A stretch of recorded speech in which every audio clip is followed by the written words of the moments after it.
Hello students, welcome to PCB club. मैं हूं आपकी सुमन मैम। तो आप सब कैसे हैं? आई होप आप सब बहुत बढ़िया होंगे।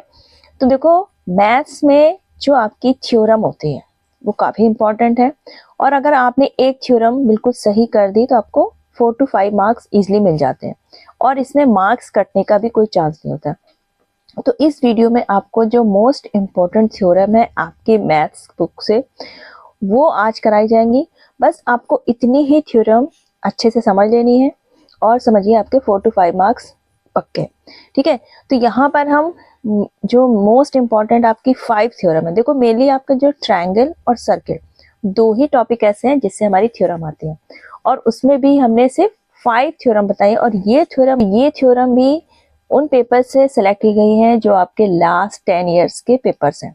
ठीक, तो बार बार यही थ्योरम रिपीट हुई है। ये मोस्ट इंपॉर्टेंट थ्योरम है, और आपको पेपर से पहले ये थ्योरम जरूर करनी है। तो चलिए फिर स्टार्ट करते हैं। तो देखो, ये फर्स्ट आपकी मोस्ट इंपॉर्टेंट थ्योरम क्या है? Thales theorem.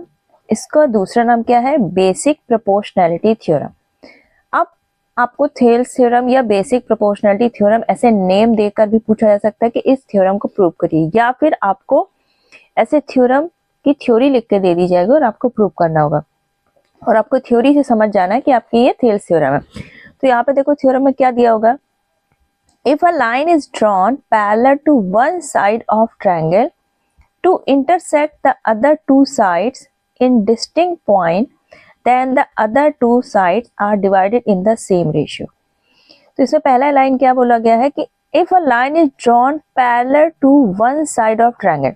हमारे ट्रायंगल में 3 साइड्स होती हैं। ठीक, अब किसी भी साइड के आप पैरेलल लाइन ड्रॉ कर दें। मान लिया हमने बी सी, अगर ये हमारी एक साइड है और इसके पैरेलल लाइन हमने कोई ड्रॉ कर दी। ठीक, तो यहाँ पे 2 पॉइंट पे ये अदर टू साइड को क्या करेगी? कट करेगी। अब ये अदर टू साइड्स क्या हो गई? ए बी और ए सी। ए बी को ये डी पे कट कर रही है और ए सी को ये ई पे कट कर रही है। तो ये जहां पे 2 अदर पॉइंट्स पे कट कर रही है, तो ये किस हिसाब से कट करेगी? जो ये पार्ट होंगे ये हमारे क्या होंगे? तो जो 2 साइड्स जो है वो इक्वल रेशियो में डिवाइड होंगे, यानी कि AD अपॉन DB का रेशियो किसके बराबर होगा? AE अपॉन EC का। तो यानी कि हमें यहाँ पर गिवन क्या है? पहले तो गिवन क्या है कि DE हमारे किसके पैरेलल है? BC की, है ना, क्योंकि हमने एक साइड के पैरेलल ड्रॉ किए। ये हमारा किसके पैरेलल है? देखिए, DE हमारा पैरेलल है BC के। ठीक, ये कट कर रही है जो आपकी DE लाइन है। DE cuts AB and AC at D and E point. ठीक, ये हमें दिया हुआ। हमें देखो प्रूव क्या करना है? टू प्रूव हमें क्या करना है कि जो हमारे ये पार्ट है AD अपॉन DB और AE और EC क्या है? सेम रेशियो में। क्योंकि इसमें यही बोला ना कि अगर हम किसी साइड के पैरेलल अगर हम कोई लाइन ड्रॉ करते हैं तो ये अदर टू साइड को इक्वल रेशियो में डिवाइड करते हैं, यानी कि AD upon DB equal to AE upon EC। ये हमें प्रूव करना है। तो सबसे पहले हम क्या करेंगे? कंस्ट्रक्शन हमें प्रूव करना है, तो कुछ कंस्ट्रक्शन करेंगे। तो हम B से E को मिला देते हैं, C को D से। ठीक, और AE पे परपेंडिकुलर ड्रॉ करते हैं D से DM, और E से परपेंडिकुलर करते हैं AD पे EL। ठीक, तो हमने कंस्ट्रक्शन क्या किया? ज्वाइन BE CD एंड, और हमने ड्रॉ क्या किया? परपेंडिकुलर EL परपेंडिकुलर AD, और आपका DM किस पे परपेंडिकुलर है? AE पर। ठीक, ये हमने कंस्ट्रक्शन कर दिया। अब हम आते हैं प्रूव करने में। तो अब हम करेंगे प्रूफ। अब हम अपना प्रूफ देंगे। तो देखो, यहाँ पर हमारा ट्रायंगल एक दिख रहा है ADE। सबसे पहले हम इस ट्रायंगल का एरिया अगर देखें तो अगर हम बेस ये लेते हैं AD, तो हाइट इसकी क्या हो जाएगी? EL। ठीक, अब किसी भी ट्रायंगल का एरिया क्या होता है? 1/2 इंटू बेस इंटू हाइट। तो हम लिखेंगे एरिया ऑफ ट्रायंगल ADE। ठीक, एरिया ऑफ ट्रायंगल ADE, तो हमारा क्या हो जाएगा? 1/2। बेस हमारा AD और हाइट क्या हो जाएगी? EL जो परपेंडिकुलर है। ठीक, अब ये हो गया हमारा। अब अगर हम इधर ट्रायंगल देखते हैं DBE, अब इस ट्रायंगल का अगर एरिया निकालते हैं हम, एरिया ऑफ ट्रायंगल DBE, तो यहाँ पर अगर हम बेस DB लेते हैं तो इसकी हाइट क्या होगी, जो ये परपेंडिकुलर इसके बेस पे पड़ रही होगी। तो बेस हमारा ये है, इसको हम आगे प्रोसीड करेंगे और यही इसकी हाइट होगी। ठीक, तो यहाँ पर भी हाइट क्या होगी हमारी EL, तो 1/2 बेस हमारा क्या हो जाएगा DB और हाइट हो जाएगी आपकी EL। ठीक है, अब हम इन दोनों को क्या करते हैं, रेशियो में रख देते हैं। Area of triangle ADE upon area of triangle DBE, ये क्या हुआ 1/2 AD into EL upon 1/2 into DB upon EL। Half half cancel, EL cancel, आपका क्या बचा AD अपॉन DB।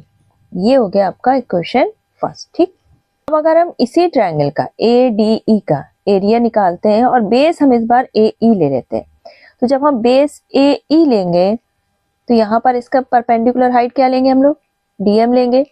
तो हम क्या लिख सकते हैं, area of triangle AED equal to क्या हो जाएगा 1/2, अब बेस हमने क्या लिया AE और हाइट इसकी क्या हो जाएगी DM।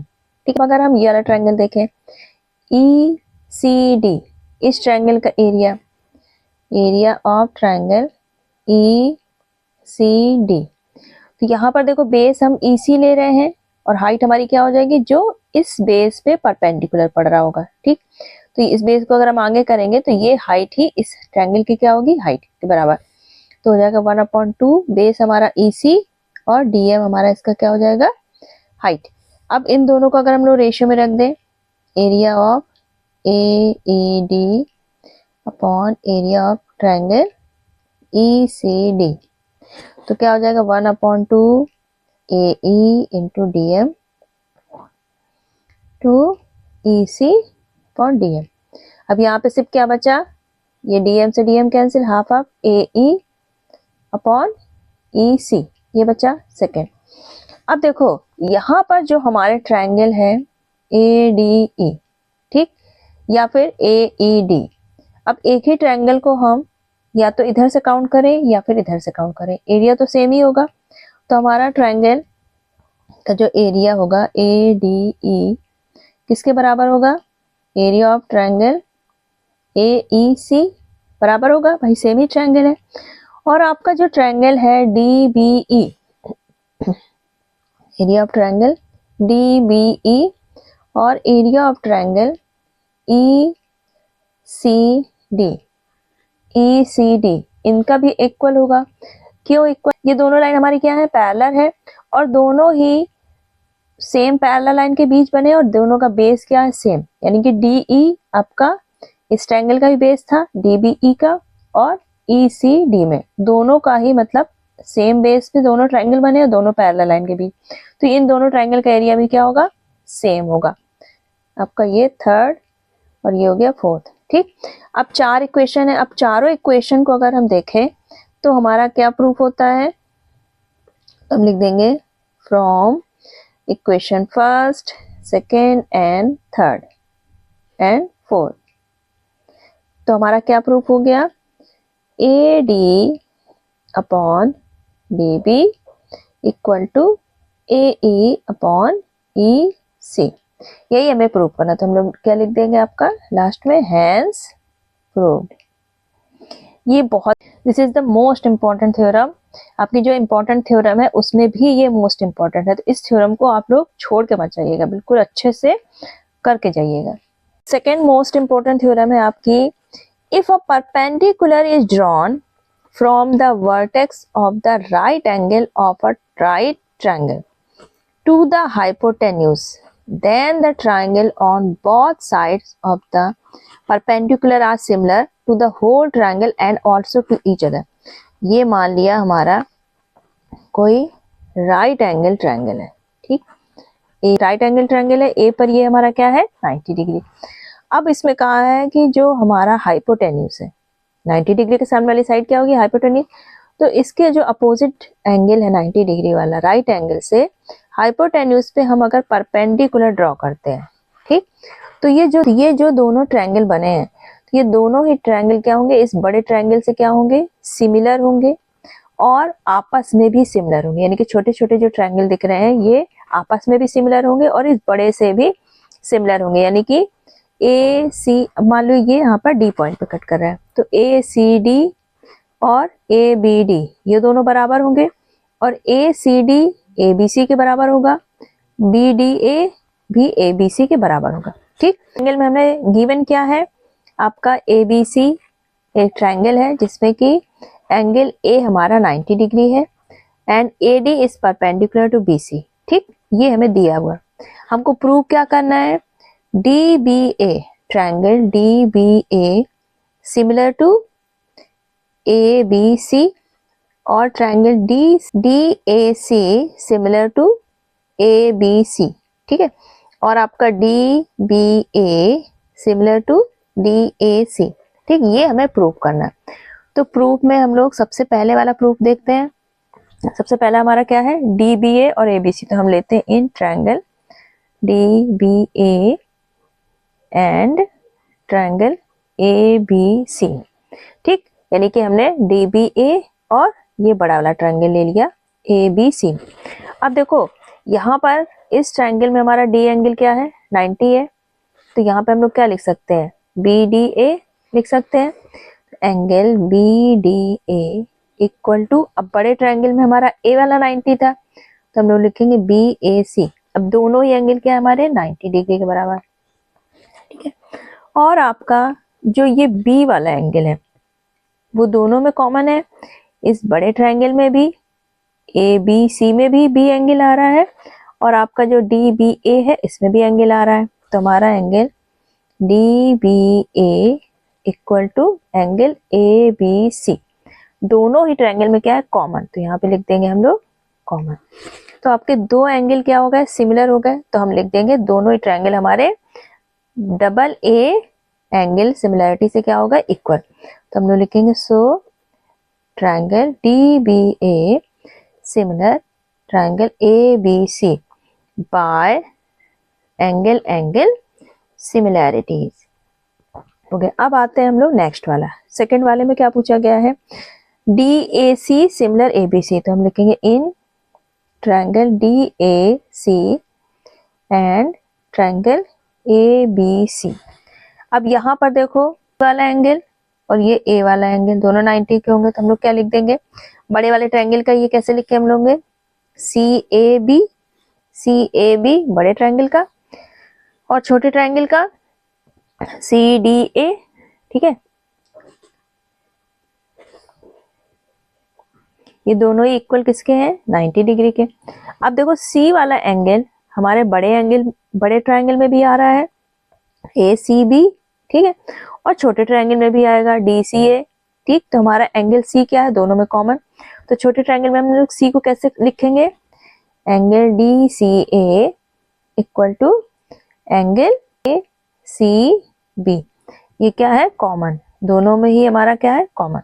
अब दो एंगल हमारे सिमिलर होंगे तो हमारे क्या हो जाएंगे, दोनों ट्रायंगल हमारे D A C similar to triangle A B C by angle similarity.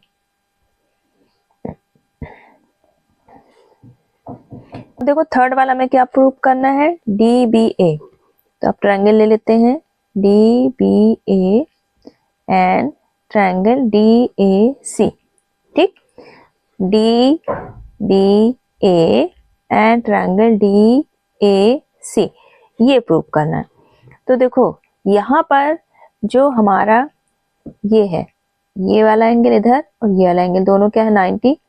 तो हम लोग लिख सकते हैं angle B D A equal to angle C D A equal to क्या है, 90 डिग्री के दोनों ट्रायंगल में। एक तो ये सिमिलर हो गया।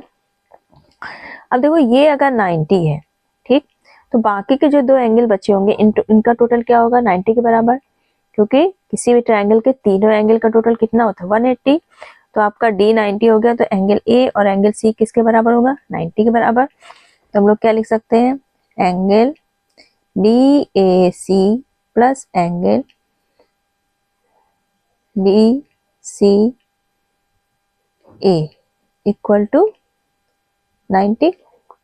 अब इस DCA एंगल को हम लोग C भी लिख सकते हैं एंगल, तो DAC plus angle C equal to 90। अब इधर देखो, यहाँ पे ये 90 है, तो ये वाला B एंगल और ये एंगल क्या होंगे? 90 के बराबर। तो हम लोग लिख सकते हैं एंगल, ये हो गया आपका फर्स्ट इक्वेशन। यहाँ पर क्या लिख सकते हैं हम लोग? Angle B plus angle DAB equal to 90। ये हो गया आपका सेकंड इक्वेशन। ठीक, ए है, ये टोटल मिलके क्या है? 90, यानी कि CAD और BAD दोनों मिला दे तो क्या है? 90। तो हम लोग लिख सकते हैं CAD plus BAD equal to 90 degree. ठीक, ये हो गया हमारा थर्ड इक्वेशन। वाले से अगर हम थर्ड वाला माइनस कर दे, सेकंड वाले से अगर हम थर्ड वाला माइनस कर दे, इससे इसको माइनस कर दे, तो क्या होगा? ये DAB और DAB ये दोनों क्या होंगे? खत्म हो जाएंगे। 90 से 90 खत्म हो जाएगा। अगर माइनस करें हम लोग ऐसे, तो ये क्या होगा? ये कैंसिल हो जाएगा, 90 90 खत्म। तो हमारा क्या आ जाएगा? Angle B minus CAD equal 0। ठीक, तो एंगल B इक्वल टू क्या आ जाएगा हमारा? CAD के बराबर। यानी कि जो एंगल आपका ये B है, ये किसके बराबर आ जाएगा? CAD के। ठीक, तो हमारा एक तो ये हो गया, एक हमारा क्या था? BDA और CDA 90 के बराबर, और एंगल B हमारा किसके बराबर आ गया? CAD के बराबर। जब हमारा एंगल B इसके बराबर आ गया, ठीक है, CAD के, तो जो आपका एंगल ये है BAD, ये किसके बराबर आ जाएगा? एंगल C के बराबर। तो हम लोग लिख सकते हैं एंगल C बराबर हो जाएगा BAD के।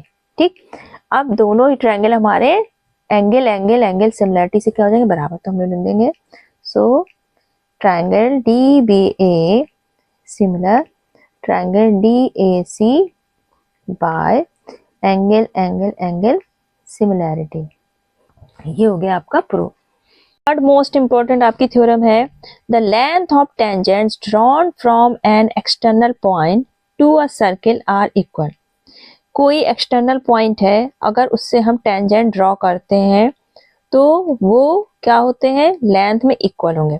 अब देखो, किसी भी एक्सटर्नल पॉइंट से मैक्सिमम 2 टेंजेंट ड्रॉ कर सकते हैं। तो हमने ये 2 टेंजेंट ड्रॉ कर लिए जो हमारे सर्किल को A और B पॉइंट पे क्या हो रहा है? टच कर रहे हैं। ठीक, अब इन्होंने कहा है जो लेंथ है AP और BP की क्या होगी? बराबर। तो ये हमें क्या करना है? प्रूफ। तो गिवन क्या है हमें कि 2 टेंजेंट है AP एंड BP, एक एक्सटर्नल पॉइंट P है और एक सर्किल है जिसका सेंटर क्या है? O है। ठीक है हमें, तो टू प्रूव में क्या आ जाएगा? AP इक्वल टू BP, ये हमें प्रूव करना है। तो हमें कंस्ट्रक्शन क्या करना है? यहाँ पर हमें O से P को मिलाना है और O से A को मिलाना है और O से B को मिलाना है। तो हमने लिख दिया join OP OB and OA, इन सबको हमने मिला दिया। ठीक, ये हो गया कंस्ट्रक्शन। अब देखो, AP क्या है? एक टेंजेंट है, और BP भी क्या है? एक टेंजेंट। तो टेंजेंट सर्किल पे क्या करती है? रेडियस और टेंजेंट के बीच एंगल कितना होता है? 90। तो ये भी 90 होगा और ये भी क्या होगा? 90 डिग्री। ठीक, तो यानी कि हम लोग लिख सकते हैं OA परपेंडिकुलर AP। ठीक, ये दोनों क्या है? एक दूसरे के परपेंडिकुलर। और आपका जो OB है वो भी परपेंडिकुलर क्या होगा? BP के। OB परपेंडिकुलर BP पे। ठीक, ये तो 90 हो गया। ठीक, अब आता है, हम ट्रायंगल ले लेते हैं OAP in triangle OAP and triangle OBP। दोनों ट्रायंगल ले लिए, तो हमारा ट्रायंगल में देखो एंगल A और एंगल B दोनों क्या हो जाएंगे? 90 के। तो हमने क्या लिख दिया? Angle A equal to angle B, ये दोनों 90 के हो गए। ठीक, OP जो साइड होगी वो दोनों ट्रायंगल में प्रेजेंट है, तो OP इक्वल टू OP, ये क्या है? कॉमन है। और दोनों ट्रायंगल में ये क्या होगी, हाइपोटेन्यूज, क्योंकि 90 डिग्री के सामने वाली साइड क्या होती है, अपोजिट साइड हाइपोटेन्यूज। तो दोनों का यानी कि हाइपोटेन्यूज कॉमन है, तो दोनों का हाइपोटेन्यूज क्या हो गया, कॉमन हो गया। और जो आपका ओ बी है वो ओ ए, दोनों क्या है, बराबर, क्योंकि दोनों ही क्या है, इस सर्किल की रेडियाई है। तो ओ ए इक्वल टू ओ बी, इनमें क्या लिखेंगे, रेडियाई ऑफ द सर्किल। ठीक, अब हमारे दो एक साइड इक्वल है, एक 90 डिग्री का एंगल है और हाइपोटेन्यूज इक्वल है, तो दोनों ही ट्रायंगल हमारे आर एच एस से क्या हो जाएंगे, कॉन्ग्रुएंट, ओ बी पी। तो बाई आर एच एस से हमारे क्या हो गया, कॉन्ग्रुएंट।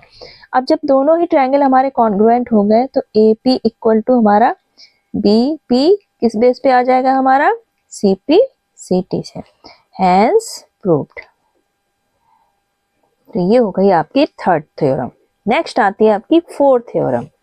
देखो फोर्थ थ्योरम क्या दिया है, the tangent at any point of a circle is perpendicular to the radius through the point of contact. आपको मान लिया यहाँ पे कोई टेंजेंट है जो टच कर रही है, ठीक, ये कोई लाइन है ए बी, ठीक है। अब ये हो गया हमारा पी पॉइंट, ये है हमारा सेंटर ओ। तो यहाँ पर जो हमारा टेंजेंट है, ठीक है, तो ये जो है हमारी, तो ये रेडियस की क्या है, परपेंडिकुलर। तो ये हमने प्रूव करना है कि ओपी, ये जो है आपकी रेडियस ओपी ए बी के क्या है, परपेंडिकुलर। तो हमें प्रूव क्या करना है, पहले तो हम लिखेंगे गिवन क्या है हमारा, एक सर्किल है जिसका सेंटर क्या है, ओ, ठीक है, सेंटर ओ है और पी पॉइंट पे क्या हो रहा है, टेंजेंट, और आपका ए बी टेंजेंट है पॉइंट पी, ठीक है। सर्किल के पी पॉइंट पे एक टेंजेंट ए बी क्या हो रहा है, ड्रॉन है, ठीक है। तो हमें प्रूव क्या करना है, टू प्रूव करना है कि OP is perpendicular to A B, OP perpendicular A B. तो देखो सबसे पहले हम यहाँ पे कंस्ट्रक्शन में क्या करते हैं, हमने यहाँ पर कोई पॉइंट ले लिया Q, ए बी जो लाइन है इसमें कोई पॉइंट Q ले लिया और O से Q को हमने मिला दिया एंड ज्वाइन O Q, ठीक, ये कर दिया। अब आता है हमारा प्रूफ। जो Q है वो क्या है, टेंजेंट ए बी पे एक पॉइंट है, ठीक है, other than point P, contact point एक आपका P है ए बी पे और दूसरा पॉइंट है Q। अब Q जो है आपका वो सर्किल से क्या है, बाहर है, तो यहाँ पे जो Q क्या है, आउटसाइड द सर्किल, ठीक है। अब हमने मान लिया कि जो OQ है, let OQ cuts circle at R, यहाँ पर R पॉइंट है जिसपे इसको कट कर रहा है। अब देखो जो हमारा OR होगा वो OQ से छोटा होगा, क्यों, क्योंकि OQ हमारा क्या है, पूरी लाइन है और OR इसी का ही एक पार्ट है, तो हमारा क्या होगा, OR less than OQ। Reason क्या है, a part is smaller than whole, आप रीजन ये देंगे स्मॉलर देन होल, ठीक। अब जो आपका OR है वो OP के बराबर है, क्योंकि दोनों ही क्या है, radius, OR equal to OP, ये क्या है, इक्वल टू रेडियस, ठीक है। तो हम लोग क्या कह सकते हैं, जब हमारा OP OQ से छोटा है तो OR भी छोटा होगा, जब हमारा OR छोटा है OQ से तो OP भी छोटा होगा, क्योंकि OP और OR बराबर है, तो OP is also less than OQ, ठीक। ये हमारा इक्वेशन फर्स्ट, ये इक्वेशन सेकंड, दोनों इक्वेशन से अपने ये प्रूव कर दिया, तो फ्रॉम फर्स्ट एंड सेकंड, तो हमारा ये प्रूफ हो गया, एक, यानी कि OP, अब हम लोग क्या लिखेंगे, OP is shorter than any other line segment joining O to any point of AB। अगर हम AB पे कोई भी पॉइंट मान लें, ठीक है, और O से उसको टच कराएं, तो जितनी भी लाइन ड्रॉ करें सबसे स्मॉलेस्ट लाइन क्या होगी हमारी, OP, ठीक। तो OP is the shortest distance between the point O and line AB। ठीक है, अब जो हमारी शॉर्टेस्ट डिस्टेंस होती है किसी भी पॉइंट और लाइन के बीच, वो हमेशा क्या होती है, परपेंडिकुलर। तो किसी भी पॉइंट और लाइन के बीच जो शॉर्टेस्ट डिस्टेंस होती है वो क्या होती है, हमेशा perpendicular. So OP is perpendicular AB। अब देखो फिर हम लोग क्या लिख देंगे, जो हमारी शॉर्टेस्ट डिस्टेंस होती है किसी भी पॉइंट और लाइन के बीच, वो क्या होती है, perpendicular. So OP is perpendicular to AB, hence proved. ये आपकी लास्ट थ्योरम। ठीक, prove that the angle between the two tangents drawn from an external point to a circle is supplementary to the angle subtended by the line segment joining the points of contact to the center।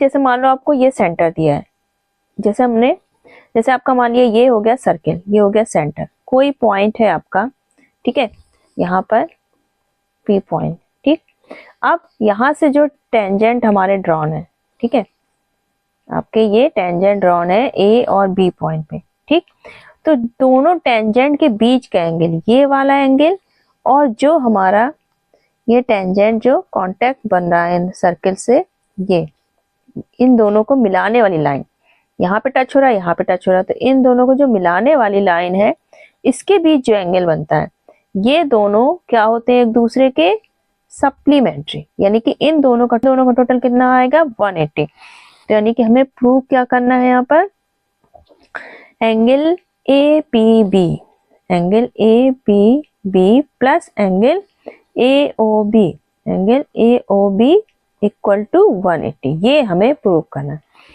तो given क्या है हमें, यहाँ पर एक external point P है, ठीक, tangent है दो, AP और BP, जो कि सर्किल को A और B पॉइंट पे टच कर रहा है, सेंटर O है, ये आपका गिवन है। ठीक, ये आप लिख देंगे। प्रूफ हमें क्या करना है, AOB plus BPA equal to 180। तो देखो हमें यहाँ पे क्या करना है, आपको पता है ये जो टेंजेंट है और रेडियस, इनके बीच एंगल क्या होता है, 90 डिग्री का।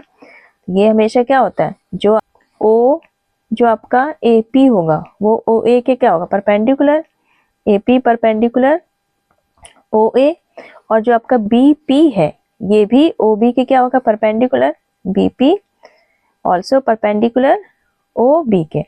तो ये 90 हो गया, ये भी 90 हो गया, तो इन दोनों का टोटल कितना हो जाएगा, 180।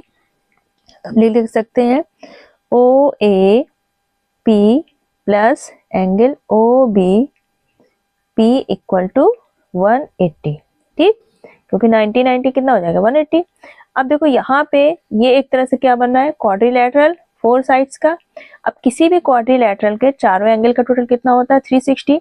तो हम क्या लिख देंगे, angle OAB plus OAP plus angle OBP plus angle BOA plus angle BPA, चारों हमने एंगल लिख दिया और इक्वल लिख दिया हमने 360। ठीक, अब देखो एंगल A और एंगल B का टोटल कितना था, 180। तो जो हमारे बाकी दोनों एंगल हैं, एक O और P, इन दोनों का टोटल हमारा कितना आ जाएगा, 180 आ जाएगा, जब 360 से माइनस होगा उधर। BPA इक्वल टू 360 माइनस 180, तो ये कितना आएगा, 180। तो यही हमें प्रूव करना था कि आपका जो एंगल है दोनों टेंजेंट के बीच, और जहां पे टेंजेंट हमारे सर्किल को टच करे उनको मिलाने वाली जो लाइन के बीच का एंगल, इन दोनों का टोटल क्या है, 180। तो ये हो गया आपका हेंस प्रूव। तो ये आपकी 5 मोस्ट इंपॉर्टेंट थ्योरम थी। पेपर से पहले अच्छे से सॉल्व कर लीजिएगा। आपकी जो भी थ्योरम है पेपर में जो भी आएगी, इन्हीं में से आएगी, आपको एक्स्ट्रा कोई थ्योरम देखने की जरूरत नहीं पड़ेगी। और बाकी के आपके जो प्रीवियस ईयर के सेट्स हैं उनका सॉल्यूशन देखने के लिए, और जो आपके बोर्ड एग्जाम्स होंगे उनका सॉल्यूशन देखने के लिए, चाहे वो मैथ्स हो या साइंस का, तो उसके लिए आपको चैनल को सब्सक्राइब करना है। और अगर आज का वीडियो आपको फ्रूटफुल लगा है तो वीडियो को प्लीज लाइक जरूर कर दीजिएगा और अपने फ्रेंड्स को शेयर कर दीजिएगा। चलिए फिर मिलते हैं नेक्स्ट वीडियो में, तब तक अपना ख्याल रखिएगा and wish you all the best for your upcoming exam. Thank you.